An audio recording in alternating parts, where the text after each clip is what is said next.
خداوند کے زندہ کلام میں سے رود کی کتاب اس کا 4 باب۔ تب بوئز پھاٹک کے پاس جا کر وہاں بیٹھ گیا، اور دیکھو جس نزدیک کے قرابتی کا ذکر بوئز نے کیا تھا وہ آ نکلا۔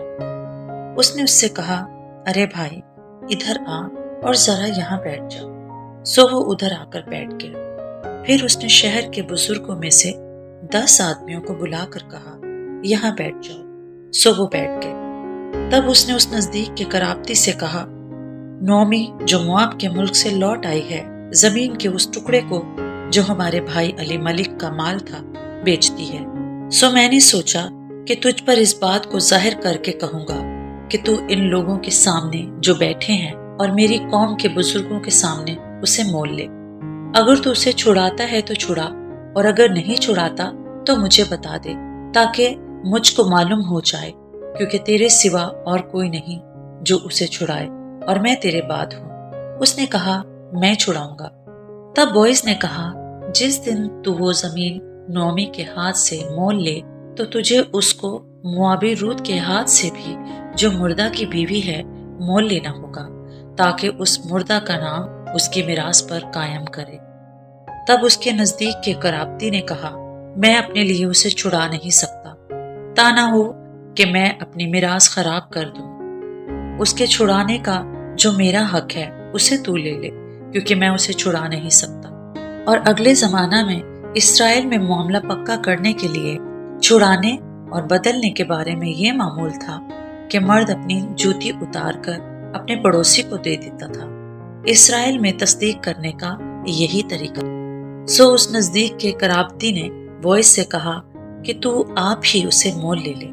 پھر اس نے اپنی جوتی اتار ڈالی، اور بوئز نے بزرگوں اور سب لوگوں سے کہا، تم آج کے دن گواہ ہو کہ میں نے علی ملک اور کلیون اور مہلون کا سب کچھ نعومی کے ہاتھ سے مول لے لیا ہے، ماں سوا اس کے میں نے مہلون کی بیوی موابی رود کو بھی اپنی بیوی بنانے کے لیے خرید لیا ہے، تاکہ اس مردہ کے نام کو اس کی میراث میں قائم کروں، اور اس مردہ کا نام اس کے بھائیوں اور اس کے مکان کے دروازہ سے مٹ نہ جائے۔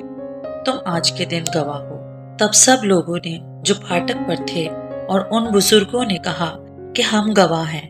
خداوند اس عورت کو جو تیرے گھر میں آئی ہے راخل اور لیا کی مانند کرے، جن دونوں نے اسرائیل کا گھر آباد کیا، اور تو افراطہ میں تحسین و آفرین کا کام کرے، اور بیت لحم میں تیرا نام ہو، اور تیرا گھر اس نسل سے جو خداوند تجھے اس عورت سے دے فارس کے گھر کی طرح ہو جو یہودا سے تمر کے ہوا۔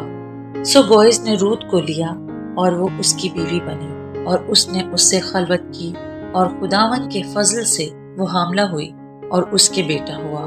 اور عورتوں نے نعومی سے کہا، خداوند مبارک ہو، جس نے آج کے دن تجھ کو نزدیک کے قرابتی کے بغیر نہیں چھوڑا، اور اس کا نام اسرائیل میں مشہور ہو، اور وہ تیرے لیے تیری جان کا بحال کرنے والا اور تیرے بڑھاپے کا پالنے والا ہوگا، کیونکہ تیری بہو جو تجھ سے محبت رکھتی ہے اور تیرے لیے 7 بیٹوں سے بھی بڑھ کر ہے، وہ اس کی ماں ہے۔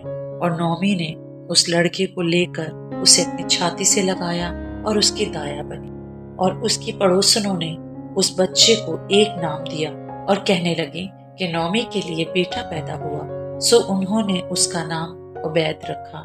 وہ یسی کا باپ تھا جو داؤد کا باپ۔ اور فارس کا نسب نامہ یہ ہے، فارس سے حسرون پیدا ہوا، اور حسرون سے رام پیدا ہوا، اور رام سے امینداب پیدا ہوا، اور امینداب سے نحسون پیدا ہوا، اور نحسون سے سلمون پیدا ہوا، اور سلمون سے بوئز پیدا ہوا، اور بوئز سے عبید پیدا ہوا، اور عبید سے یسی پیدا ہوا، اور یسی سے داؤد پیدا ہوا۔ خداوند کے پاک کلام کے پڑھے اور سنے جانے پر خداوند کی خاص برکت ہو، آمین۔